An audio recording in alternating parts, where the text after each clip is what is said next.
사우리 강연 아이들의 그 연극 스킷, 너무 큰 감동이 됐습니다. 우리 아이들 한번 일어나 볼래요? 우리 친구들 한번 일어나 보세요.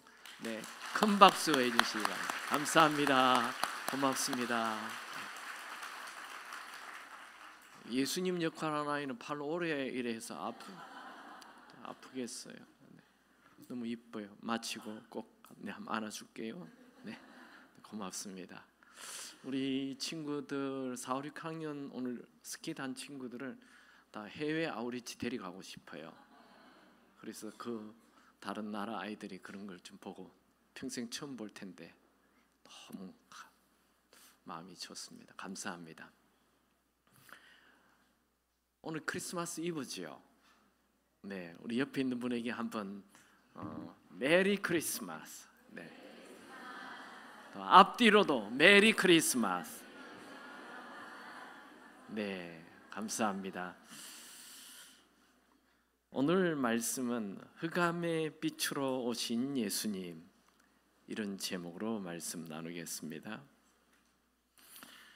저는 오늘 세 가지 메시지를 나누기 원합니다. 첫 번째로, 하나님을 떠난 인간은 어둠 속에 살고 있습니다. 예수님 오실 당시 이스라엘은 정치적, 경제적, 사회적으로 아주 어두운 때였습니다. 한번 조금 아이패드를 한번 볼까요? 여러분, 이 성경은 구약과 신약으로 되어 있죠. 구약이 마지막 말라기로 끝이 나잖아요. 신약은 이제 마태복음으로 시작이 돼요. 이 구약과 신약 사이에 400년의 암흑기가 있어요.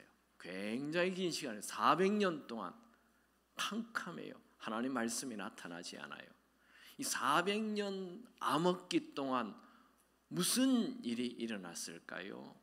이스라엘에게는 세 개의 제국이 지배를 합니다. 그 400년 암흑기에 먼저 페르시아가 지배를 하죠. 페르시아가 말라기 때도 지배를 했고 말라기 이후도 BC 331년까지 지배를 해요. 그러다가 알렉산더 대왕이 나타나요. 그래서 그리스 헬라가 시작이 돼요. 그리스 헬라 시대가 이 알렉산더 대왕이 죽고 또 그 알렉산더 대왕의 밑에 부하 4명의 장군들이 권력을 물려받아서 그리스 헬라 문화가 계속 지배되다가 BC 63년경에 이 이스라엘 땅에 로마의 폼페이 장군이 또 지배를 하게 됩니다. 그래서 이제 그리스 헬라 시대가 끝나고 로마 시대가 시작이 돼요.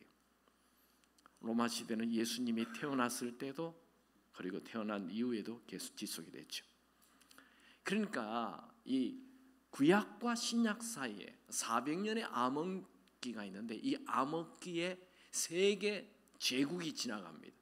페르시아 제국, 그리스 헬라 제국, 로마 제국이 그렇게 이스라엘 땅을 지배하게 됩니다. 그러니까 이 세 개 제국의 지배를 받았던 이스라엘은 암흑 중에 암흑이 되는 것이죠. 이렇게 암흑이 될 것을 예수님 오시기 700년 전에 이사야 선지자는 예언을 합니다. 우리가 오늘 읽은 이사야 9장 바로 앞에 8장 마지막 절을 한번 읽어볼까요? 8장 21절 22절입니다. 이 땅으로 헤매며 공고하며 굶주릴 것이라. 그가 굶주릴 때에 격분하여 자기의 왕과 자기의 하나님을 저주하며 위를 쳐다보거나 땅을 굽어보아도 환난과 흑암과 고통의 흑암뿐이리니 그들이 심한 흑암 가운데로 쫓겨 들어가리라. 위를 보아도 아래를 보아도 흑암뿐이다. 흑암뿐이다. 요 짧은 21절 안에 흑암이라는 단어가 3번 나와요. 땅을 굽어보아도 환난과 흑암, 고통의 흑암뿐이니 심한 흑암 가운데로 쫓겨 들어가리라. 땅을 굽어보아도 흑암이다. 그러니까 어디를 봐도 캄캄한 흑암뿐이라는 거죠. 고통의 흑암뿐이니 이거는 그 고통의 흑암으로 탄식하고 있는 거예요. 그리고 심한 흑암 가운데로 들어간다. 흑암에서 더 심한 흑암으로 들어가는 거예요. 그게 바로 예수님이 태어나기 직전의 상황이에요. 아주 깊은 흑암 속에 들어갔다는 거예요. 인간은 하나님을 떠난 이후 흑암이 시작됐어요. 일단 자기가 어디에서 왔는지를 잊어버려요. 몰라요. 어디서 왔는지 몰라요. 자기의 시작을 모릅니다. 현대인들은 똑똑하다고 말하지만 인간이란, 생물학에서 인간이란 아메바라는 단세포 하나로 시작해서 양서류, 포유류, 영장류, 드디어 고릴라에서 사람이 되었다 이렇게 가르치고 있다. 사람이 단세포에서 진화되었다라고 생물학이 말하고 있어요. 사람이 어디에서 나왔는지 몰라요. 이 어둠이에요. 그게 과학이에요. 생물학에서 그렇게 가르친다. 얼마나 웃깁니까? 여러분, 사람이요 얼마나 놀라운 세밀하고 정밀하고 정교한 존재인지 몰라요. 여자의 몸의 세포는 60개죠. 남자의 몸의 세포는 100쪽이나 되는 어마어마한 세포가 가득 차 있는 아주 정밀한 존재. 사람 몸 안에 있는 실핏줄은 지구 2바퀴 반을 도는 어마어마한 실핏줄이 깔려 있고, 특별히 머리 안에 있는 실핏줄은 하나만 잘못 터지면 바로 즉사하는 거, 죽는 거예요. 이런 엄청난 정밀한 존재가 그냥 저절로 단세포에서 진화해서 되었다고요? 지나가는 소도 웃을 얘기예요. 여러분, 조그만 노트북 하나, 그 노트북은 사람의 100만 분의 1도 되지 않는 그런 조직을 가지고 있잖아요. 그 노트북 하나도 저절로 이 노트북이 됐다 그러면 다 웃잖아요. 그게 어떻게 저절로 될 수가 있어? 사람의 이 정밀한 것이 저절로 됐다고요? 난센스, 말이 안 돼. 엉터리 중에 엉터리. 사람이 어떻게 시작되었는지 모르는 어둠 속에 현대인들은 살아가고 있습니다. 현대인들은 사람의 시작을 모를 뿐만 아니라 지구의 시작도 몰라요. 과학자들은 이 지구는 어느 날 펑! 빅뱅이 일어나가지고 이게 달도 되고 해도 되고 지구도 되고 별도 됐다 이렇게 얘기해요. 빅뱅, 뭐가 팡 터졌다는 거예요. 그럼 왜 터졌어요? 원인이 있어야 터질 거 아니에요. 원인도 없어요. 그냥 뭐가 팡 터져가지고 지구가 생겼다는 거예요. 이 난센스. 과학자들이 그런 말을 하면 안 되죠. 과학은 우리에게 편리함을 주지만 과학은 우리 이 지구가 어떻게 만들어졌는지 설명하지 못해요. 캄캄함, 어두움입니다. 또 현대인들은 자기가 무엇을 위해 살아야 하는지 몰라요. 왜 삽니까? 무엇을 위해 삽니까? 철학과 문학은 사람이 무엇을 위해 사는지 많이 질문을 하고 답을 한다고 하지만 아직도 그 답을 발견하지 못했습니다. 무엇을 위해 사는지 모르면 결국 허무입니다. 왜 삽니까? 내 멋대로 산다가 요즘 답이 되어 있습니다. 왜 사는지 모르면 동물처럼 사는 거죠. 인류가 시작한 이래로 동물처럼 서로 싸우고 서로 죽이는 이 전쟁이 끝없이 계속되고 있고 지금도 전쟁은 일어나고 있습니다. 다 자기의 이기심과 욕심 때문이죠. 또 현대인들은 어디로 가야 하는지를 모릅니다. 어디에서 와서 무엇을 하다가 어디로 가야 하는지를 모르는 거예요. 여러분, 열심히 달리는데 어디로 가야 하는지 모른 채 달리는 것처럼 위험한 것은 없겠죠. 목적지도 모르고 열심히 달리기만 하면 됩니까? 모든 사람은 인생의 종착지, 죽음이 종착역이라는 것을 알고 두려워합니다.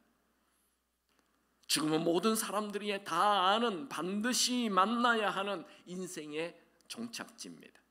사람은 반드시 죽음에 도착합니다. 죽음을 부정하거나 죽음을 준비하지 않는 사람은 어리석은 사람입니다. 많은 사람들이 막연한 죽음에 대한 두려움을 가지고 그냥 살아갑니다. 그래서 죽음이, 사망이 왕노릇하는 두려움의 인생을 사는 거죠. 현대인들은 또 죽음 이후 어떻게 되는지 모른 채 살아갑니다.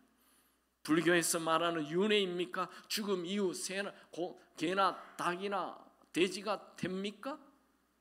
운이 좋으면 다시 사람으로 태어납니까? 참 망상입니다. 성경은 죽음 이후에 영원한 천국과 지옥이 있다고 말씀하십니다. 세상은 그 어느 종교도 어느 책에서도 사람이 어디에서 태어나서 무엇을 하다가 어디로 가야 하는지 정확하게 얘기해주는 책이 없습니다. 오로지 성경만이 사람이 어디에서 왔고 무엇을 하다가 어디로 향하여 가야 하는지를 말씀하고 있는 것입니다. 인간의 최고의 문제는 죄의 문제입니다. 모든 인류의 근본적인 문제는 죄입니다. 죄는 우리 인간의 가장 큰 문제이며 모든 사람들이 가지고 있는 보편적인 문제입니다. 우리는 매일 마음으로, 입으로, 말로, 생각으로, 행동으로 죄를 범하고 있습니다. 성경에는 선한 사람은 아무도 없다라고 말합니다. 로마서 3장 23절 모든 사람이 죄를 범하였음에 하나님의 영광에 이르지 못하더니 모든 사람이 죄를 지었다. 여기는 아무도 예외가 없다는 말입니다. 우리는 하나님의 기준에 도달하지 못하는 함량 미달의 사람입니다. 하나님의 기준뿐만 아니라 나 스스로의 기준에도 도달하지 못하는 나약한 인간입니다. 우리에게는 끊지 못하는 악한 습관이 있습니다. 우리에게는 내가 원하지 않는 나쁜 생각을 가지고 있습니다. 내 마음에도 안 드는 부정적인 감정을 가지고 있습니다. 감출 수 없는 불안과 두려움이 있습니다. 내 입으로 말을 해놓고 후회하는 경우도 많습니다. 여러분, 우리는 다 나의 이기심, 내 욕심이라는 문제를 안고 있습니다. 솔직히 모든 문제는 다 나 때문입니다. 사람은 천성적으로 자기 중심적으로 태어납니다. 아기를 키워본 부모는 다 알죠. 모든 아기가 다 이기심을 가지고 태어난다는 것. 만약에 이 세상에 이기심만 없앤다면 거짓, 폭력, 간음, 탐욕, 범죄, 미움, 험담, 갈등, 이혼, 전쟁이 싹 사라지게 될 것입니다. 이기심은 내가 주인이 되는 것이죠. 여러분, 우리는 원래 하나님이 우리를 창조하시고 우리는 그분의 피조물인 하나님이 주인인 자로 태어났습니다. 그런데 하나님이 주인이 아니고 내가 주인이 되어버리는 것입니다. 다 하나님의 것인데 내 것이냐? 내 멋대로 살아가는 거죠. 내가 주인 되어 하는 모든 행동이 다 죄입니다. 나는 죄가 없다 말하는 사람, 그 자체가 거짓말이고 그 자체가 죄입니다. 요한일서 1장 8절 10절 만일 우리가 죄가 없다 말하면 스스로 속이고 또 진리가 우리 속에 있지 아니할 것이요 만일 우리가 범죄하지 아니하였다 하면 하나님을 거짓말하는 이로 만드는 것이니 또한 그의 말씀이 우리 속에 있지 아니하리라. 저는 목사가 된 지 지금 33년 되었습니다. 그리고 전 세계를 다녀봤습니다. 제가 다닌 나라만 한 40개국이 됩니다. 수많은 나라의 수많은 사람들, 또 한국에서 수많은 사람을 만나고 있지만 그 누구도 완전한 사람, 죄 없는 사람을 만나본 적이 없습니다. 앞으로도 영원히 못 만날 것입니다. 왜요? 모든 사람이 죄를 가지고 있기 때문입니다.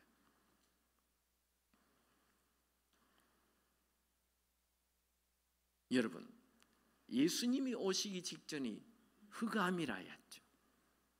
흑암뿐이라 했죠. 더 깊은 흑암으로 간다고 했죠. 그러면 예수님이 오신 이후 2000년이 지난 지금은 어떻게 되었습니까? 훨씬 더 좋아졌을까요? 신구약 중간 그 400년 암흑기보다도 지금은 더 좋아지는 것이 아니라 더 나빠졌어요. 더 어두워졌어요. 왜요? 말세이기 때문에 그렇습니다. 성경에는 말세의 특징에 대하여 기록해 놓았습니다. 디모데후서 3장 1절 4절에 보면 너희는 이것을 알라. 말세에 고통하는 때가 이르러 사람들이 자기를 사랑하며 돈을 사랑하며 자랑하며 교만하며 비방하며 부모를 거역하며 감사하지 아니하며 거룩하지 아니하며 무정하며 원통함을 풀지 아니하며 모함하며 절제하지 못하며 사나우며 선한 것을 좋아하지 아니하며 배신하며 조급하며 자만하며 쾌락을 사랑하기를 하나님 사랑하는 것보다 더하며.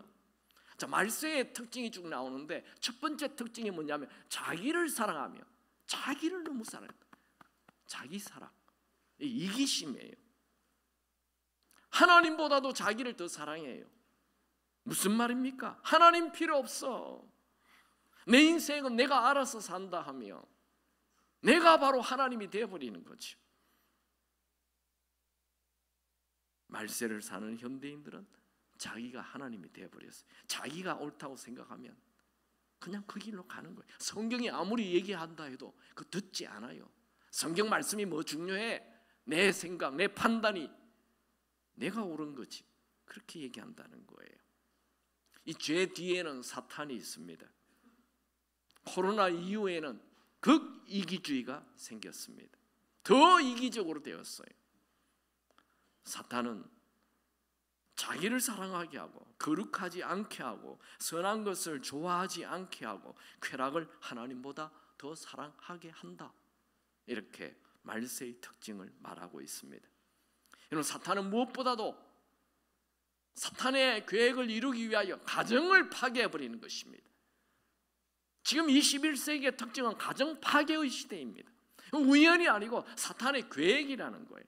사탄은 이 가정을 파괴하기 위하여 3대 무기를 사용합니다. 첫 번째 무기는 간통을 하게 하는 거예요.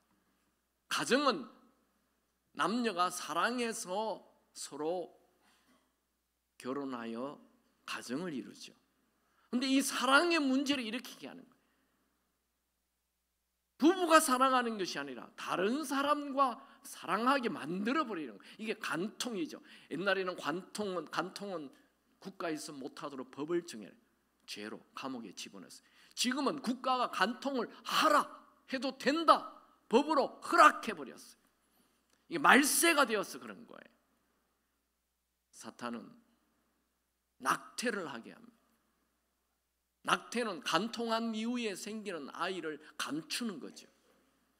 이 낙태를 법적으로 허락을 해버리는, 법이 낙태를 하게 하는 거예요. 낙태는 살인입니다. 유아 살해입니다. 그런데 양심의 가책을 느끼지 못하도록 국가가 하게 해버리는 거예요. 왜요? 시대가 어두워졌어요. 더 어두워졌어요. 훨씬 더 예수님 당시 2000년 전보다도 지금은 더 캄캄해진 것입니다. 사탄은 가정을 파괴하여 간통, 낙태, 세 번째 강력한 무기는 동성연애입니다. 남자가 남자와 여자와 살게 만드는 거예요. 동성연애는 가정 파괴인 것입니다. 다음 세대 파괴인 것입니다. 동성연애는 아기가 태어나지 않습니다. 다음 세대를 없애버리는 거예요. 그냥 인류를 말살시키는 것이 동성연애입니다. 이걸 국가가 또 하려고 하고 있습니다. 법으로 하게 하는 거예요. 얼마나 지금 위험한 시대에 우리는 얼마나 캄캄한 시대에 살고 있는지 모릅니다. 간통, 낙태, 동성연애는 사탄이 사용하는 가정 파괴 삼총사 무기입니다. 전 세계가 동성애를 가고 있습니다. 전 세계가 가정을 파괴하려고 하고 있습니다. 지금 전 세계가 얼마나 흑암 속에 있는지, 자기 자신이 얼마나 어둠 속에 있는지 모릅니다. 현대인들은 결혼이 무엇인지 모릅니다. 현대인들은 가정이 무엇인지 모릅니다. 짐승처럼 행동하면서도 그게 죄인 줄 모르는 거예요. 전 세계가 두려움과 불안과 우울과 혼란과 갈등과 낙태와 흠우와 공허 속에, 어둠 속에 던져져 있습니다. 누가 우리를 이 깊은 어둠에서 건져내겠습니까? 학교 교육이 아닙니다. 학교 교육에서 동성연애를 가르치고 있는데요. 기업이 아닙니다. 기업은 이익이 중심입니다. 정부도 아닙니다. 정부가 엉뚱한 길로 사람들을 끌고 가고 있습니다. 시간이 흐를수록 더 자기중심적, 이기적으로 변해가는 것, 이런 인간을, 이런 어둠 속의 인간을 무엇이 건져내겠습니까? 여러분, 어둠은 어둠을 없앨 수 없습니다. 어둠이 어떻게 어둠을 없애겠습니까? 인간 자체가 이기적이고 욕심적인데 어떻게 다른 사람을 살리겠습니까? 나의 어둠도 해결하지 못하는데 다른 사람의 어둠을 어떻게 해결하겠습니까? 어둠은 어둠을 해결할 수 없습니다. 이 깊은 어둠에 빛을 주시는 분이 계십니다. 두 번째 메시지, 예수님은 우리의 어둠에 큰 빛으로 오셨습니다. 오늘 말씀 이사야 9장 1절 2절을 다 같이 읽어보겠습니다. 같이 읽죠. 전에 고통받는 자들에게는 흑암이 없으리로다. 옛적에는 여호와께서 스불론 땅과 납달리 땅에 멸시를 당하게 하셨더니 후에는 해변길과 요단 저편 이방의 갈릴리를 영화롭게 하셨느니라. 흑암에 행하는 백성이 큰 빛을 보고 사망의 그늘진 땅에 거하는 자에게 빛이 도다. 여기에 스불론 땅과 납달리 땅, 이것은 다 갈릴리 주변을 얘기합니다. 이런 땅에, 흑암이 가득한 그곳에 큰 빛을 보고 그 땅에 거하는 사람들이 빛이 비치게 된다. 하나님은 깊은 흑암 속에 있는 이스라엘 땅에 큰 빛을 주셨습니다. 원래 사람은 하나님과 분리되어 살도록 창조되지 않았습니다. 하나님과 함께 살도록 창조되었습니다. 그런데 아담이 하나님으로부터 독립해 버렸어. 하나님으로부터 독립하는 순간 영원한 자원 결핍, 하나님으로부터 독립하는 순간 영원한 열등감, 하나님으로부터 독립하는 순간 영원한 애정 결핍, 하나님으로부터 독립하는 순간 모든 불안과 두려움을 가지게 되었습니다. 하나님은 다시 인간들에게 빛을 주시길 원했습니다. 그 빛이 바로 아기 예수님으로 오신 예수님이십니다. 예수님은 우리 안에 있는 모든 어두움을 물리치게 해주십니다. 예수님은 자기를 스스로 빛이라고 말씀하였죠. 요한복음 8장 12절, 나는 세상의 빛이니. 요한복음 9장 5절, 내가 세상의 빛이로라. 예수님은 이 어두운 세상의 참 빛이십니다. 빛은 모든 어둠을 물러가게 합니다. 빛이 들어가면 어둠 속에 행하는 것이 다 사라집니다. 거짓, 속임, 폭력, 사기, 절도, 부정부패, 간통, 강간, 낙태, 성매매, 유아살해, 동성연애, 테러, 전쟁이 다 사라집니다. 빛이 들어가면 부끄러운 짓이 부끄럽다는 것을 알게 만들어줍니다. 빛이 들어오면 죄된 삶을 멈추고 빛 가운데 살게 되는 것입니다. 다시 오늘 본문 이사야 9장 2절을 보지요. 흑암에 행하던 백성이 큰 빛을 보고 사망의 그늘진 땅에 거주하는 자에게 빛이 도다.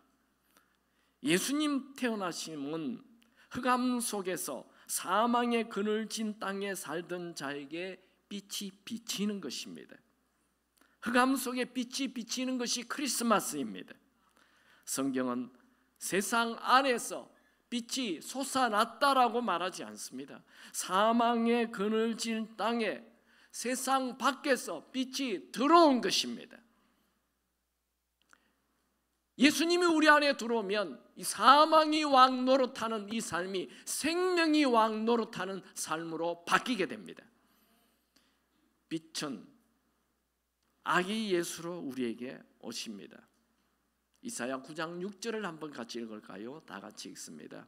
이는 한 아기가 우리에게 낳았고 한 아들을 우리에게 주신 바 되었는데 그의 어깨에는 정사를 메었고 그의 이름은 기묘자라 모사라 전능하신 하나님이라 영존하시는 아버지라 평강의 왕이라 할 것이니라.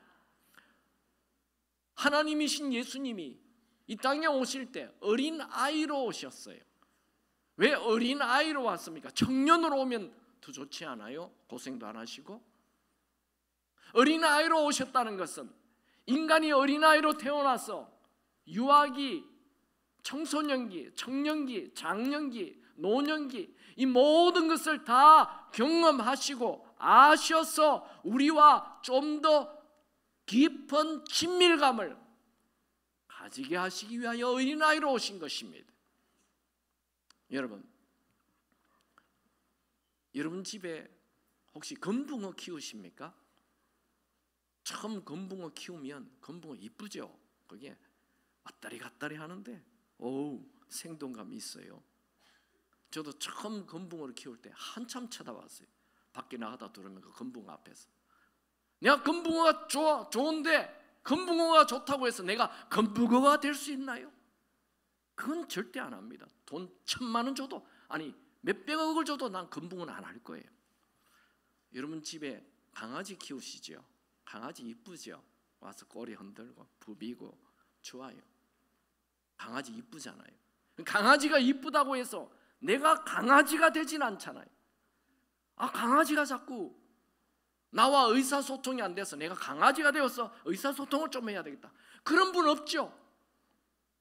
하나님이신 그분이 더럽고 추한 인간의 옷을 입고 아기가 되어서 이 땅에 오신다고요? 왜요? 우리를 너무 사랑하셔서. 아멘 안 하시군요. 우리를 너무 사랑하셔서 하나님이신 그분이 인간의 옷을 입고 이 땅에 오신 것입니다. 하나님은 우리를 사랑하십니다. 오늘 읽은 말씀 보면 한 아기가 우리에게 낳았는데 한 아들을 우리에게 주었다. 난 것으로 끝나는 것이 아니고 그 한 아들 예수님을 우리에게 주었다는 거예요. 하나님은 흑암 속에 살아가는 우리에게 아기 예수를 보내셔서 빛을 주셨습니다. 예수님은 인간의 가장 큰 문제인 죄를 해결하시는 분으로 오셨습니다. 오늘 본문에 보면 한 아기가 우리에게 낳고 한 아들을 우리에게 주신 바 되었는데 그분이 뭘 합니까? 그의 어깨에 정사를 메었다. 우리의 모든 죄를 짊어지고 십자가에 죽으셨다. 그렇게 얘기하고 이 아기 예수님의 이름을 5가지로 소개합니다. 그 이름은 기묘자라, 모사라, 전능하신 하나님이라, 영존하신 아버지라, 평강의 왕이라. 이렇게 5가지의 이름을 소개합니다. 이 이름을 조금 살펴볼까요? 첫 번째는 기묘자라. 우리가 쓰는 말이 아닙니다. 원더풀, 놀라운 분이라는 거예요. 정말 예수님의 가르침이 놀라웠죠. 예수님의 치유하심이 놀라운 일이죠. 예수님이 십자가에 죽으시고 부활하신 것이 놀라운 일이죠. 두 번째, 모사입니다. 모사, 영어로는 카운셀러입니다. 상담자입니다. 예수님은 우리가 겪은 모든 것을 다 겪으셨고 우리의 아픔과 우리의 억울함과 우리의 눈물과 우리의 고민을 다 아시는 분으로 우리의 상담자가 되어주십니다. 세 번째, 아기 예수님은 전능하신 하나님이십니다. 아기 예수가 전능하신 하나님이라고요? 이거 말이 됩니까? 지금 이거 이사야가 예수님이 오시기 700년 전에 한 예언이잖아요. 아기 예수가 태어났다. 그분은 놀라운 일을 행하신다. 그러면 되는데 이 아기 예수가 전능하신 하나님이다. 이거 좀 어폐가 있잖아요. 말이 안 되잖아요. 어린아이인데 하나님이라고요? 이건 전하는 자도 좀 멈칫 주저. 이거 진짜인가? 이런 말을 해도 되나? 아기 예수인데 하나님이라고요? 근데 성경에 그게 기록이 되어 있습니다. 왜요? 하나님의 말씀이기 때문에 그렇습니다.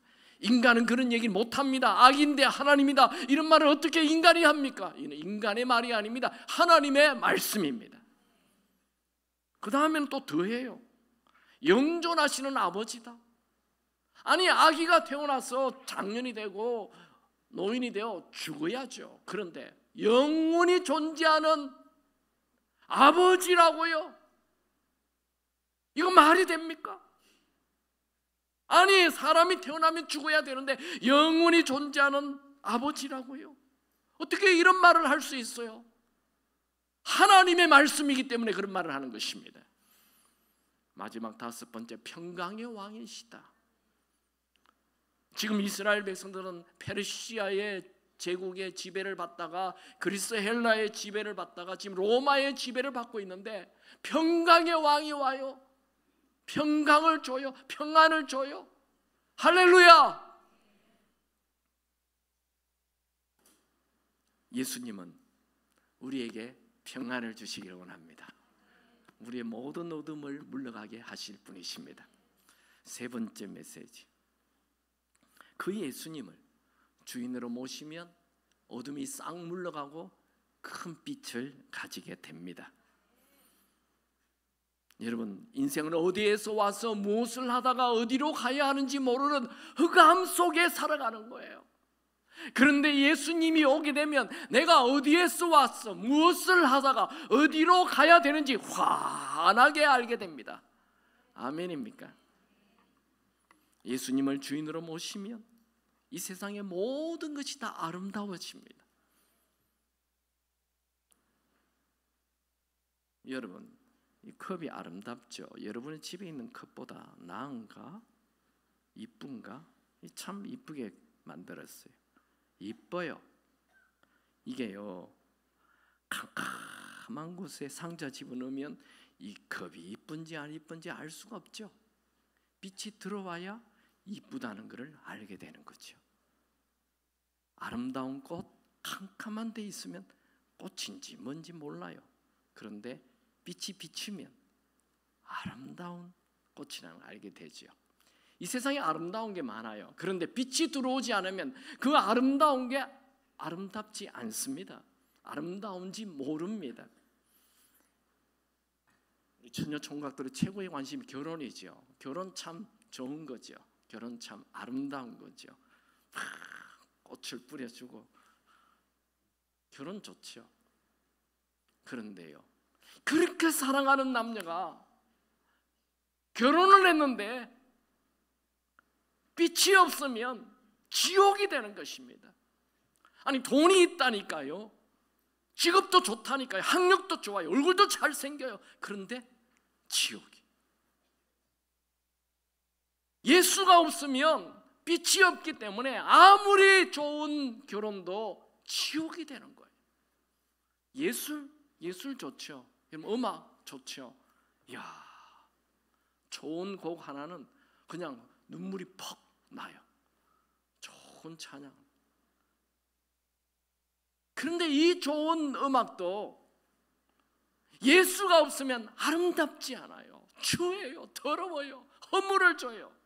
예수가 없는 사람들은 위대한 작곡가인데 허물을 노래해요. 왜요? 캄캄해서 그런 거예요. 어떤 예술도 예수가 없으면 어두워요, 캄캄해요, 허무해요. 그러나 예수가 들어오면 돈이 없어도 가난해도 행복해요, 아름다워요. 예수가 들어오면 어떤 노래도 아름다운 노래가 돼요. 어떤 미술도 아름다운 미술이 돼요. 예수가 들어와야 빛이 들어오는 것입니다. 흑암 속에 살아가는 인간은 인간 스스로 흑암을 물리칠 수 있는 방법이 없습니다. 반드시 빛이 들어와야 합니다. 오늘 성경은 한 아들을 우리에게 주신 바 되었다 말했습니다. 주셨다는 거예요. 선물로 예수님을 주셨어요. 선물은 받는 사람의 그 신분이나 받는 사람의 행동이나 받는 사람의 입장은 중요하지 않아요. 그저 겸손히 받기만 하면 돼요. 그 사람이 거지라도 괜찮아요. 그 사람이 병든 사람이라도 괜찮아요. 그 사람이 학력이 없어도 괜찮아요. 그 사람의 상황은 중요하지 않아요. 주신 바 되었어요. 내가 겸손히 받기만 하면 돼요. 빛 대신 예수님은 여러분이 겸손히 영접하기만 하면 그분이 여러분의 마음에 들어가십니다. 내가 흑암 속에 있다는 것을 알고 빛 대신 예수님을 받아들이시기 바랍니다. 골로새서 1장 13절에 이런 말씀이 나옵니다. 그가 우리를 흑암의 권세에서 건져내사 그의 사랑의 아들의 나라로 옮기셨으니, 우리를 흑암의 권세에서 건져내실 수 있는 분은 하나님의 아들 예수님 뿐이십니다. 이 예수님을 받아들이면 모든 어둠이 사라집니다. 여러분, 역사가 BC와 AD로 나누어진 것 아시죠? BC는 비포 크라이스트, 예수 이전, AD는 아노 도미니, 주후. 이 거대한 역사를 예수님이 태어남으로 BC와 AD로 나누어지는 거예요. 그분은 이 역사의 주인이십니다. 영어로 역사를 히스토리라고 그래요. 그의 이야기입니다. 전 세계 역사는 그의 이야기인 것입니다. 그분이 오심으로 인류의 빛이 들어온 것입니다. 전 세계 어디든지 예수만 들어가면 어둠이 물러가고 빛이 들어갑니다. 우리 한국 5,000년의 역사를 자랑합니다. 대단하지요. 5,000년 역사. 이야. 그런데 5,000년 동안 우리는 비참하게 살았습니다. 미신이 가득했습니다. 거짓이 가득했습니다. 집집마다 첩이 있고 다른 아이들이 사생아가 있고, 우리 한국이 이렇게 지금 정상적인 나라로 산 지 얼마 되지 않습니다. 제가 어릴 때만 해도, 불과 40-50년 전만 해도, 제가 초등학생 때만 해도 우리 한국은 캄캄했습니다. 우리 동네 입구에 장승이 있었어요. 이렇게 나무로 깎은 장승배기가 그게 장승이라는 거예요. 장승이 우상이죠. 그리고 동네 한가운데에 제단이 있었어요. 1년에 한 번씩 그 제사를 드리는 거예요. 그게 동네 한가운데 있었다니까요. 무당이 있었어요. 얼마나 가난했는지 몰라요. 불과 50년 전의 얘기예요.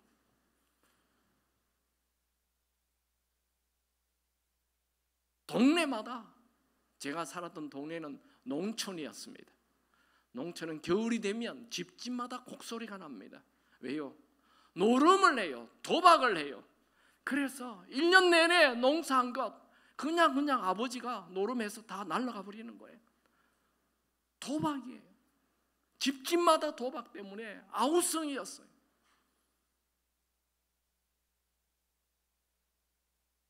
가을이 되면 초등학생들, 요새는 그때는 국민학교라고 했어요. 국민학교에 10월이 되면 운동회를 합니다. 운동회가 끝나면 반드시 술 취한 사람들끼리 대판 싸우는 거예요. 매년 그랬어요. 한 해도 빠짐없이 운동회 끝나면 윗동네 아랫동네 싸움이 일어나요. 요새는 그런 걸 볼 수가 없죠. 길거리에 거지들이 많았습니다. 가난했습니다. 이런 5,000년의 역사가 그랬다니까요. 그런데 불과 몇 년 만에, 몇십 년 만에 이 나라가 미신이 싹 사라지고 이렇게 건강한 나라가 돼요. 도대체 무슨 일이 일어났습니까? 100년 전에 빛이 되신 예수님이 이 나라에 들어온 것입니다.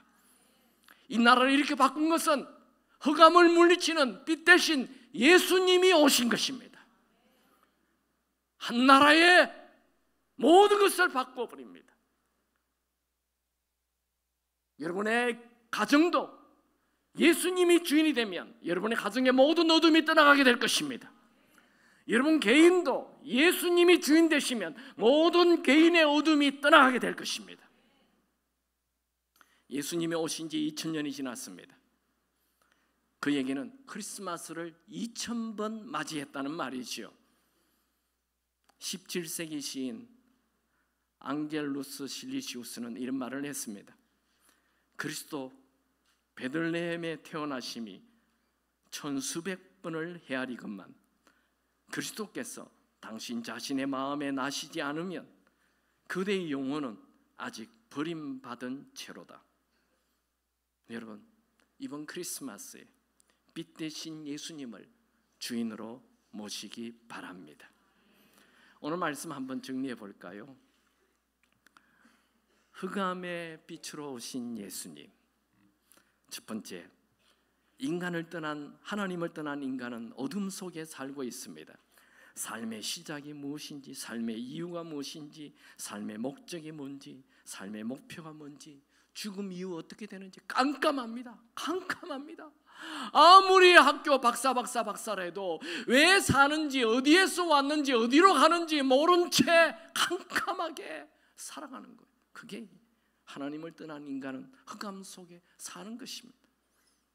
두 번째, 예수님은 우리의 흑암의 어둠의 빛으로 오셨습니다. 나는 세상의 빛이니 내가 세상의 빛이로다. 세 번째, 그 예수님을 주인으로 모시면 내가 어디에서 왔는지, 무엇을 위해 살아야 하는지, 죽음 이후에 내 인생이 어떻게 되는지 다 환하게 알게 되는 것입니다. 여러분이 그렇게 되기를 축원합니다. 한 목사님이 쓴 글입니다. 나는 내가 어느 병원에서 5년 동안 직원 예배를 드렸습니다. 그 병원의 의사, 간호사, 간호보조사 등 많은 분들이 참석하여 예배를 드렸습니다. 그런데 딱 한 의사만 참석하지 않았습니다. 믿음이 좋은 의사와 간호사들이 그 A 의사를 위해 기도를 했습니다. 어느 날 갑자기 전화가 왔습니다. 간호과장의 전화인데 빨리 병원에 좀 와달라는 것이었습니다. 그 A 의사가 목사님을 만나고 싶다는 것이었습니다. 병원 6층에 그분이 입원한 병상에서 그 의사를 만났습니다. 그분의 얼굴에는 죽음의 그림자가 드리워져 있었습니다. 나는 그분 곁에서 요한복음 1장, 2장, 3장을 읽어가면서 예수가 빛이시며 예수가 우리 죄를 위해 죽으신 분이시며 그분을 구세주로, 죄 문제를 해결해 주는 구세주로, 그리고 주인으로 믿는 자는 영원히 사는 영생을 얻는다고 전했습니다. 그 의사는 영접 기도를 따라했고 예수님을 구세주로, 주인으로 영접했습니다.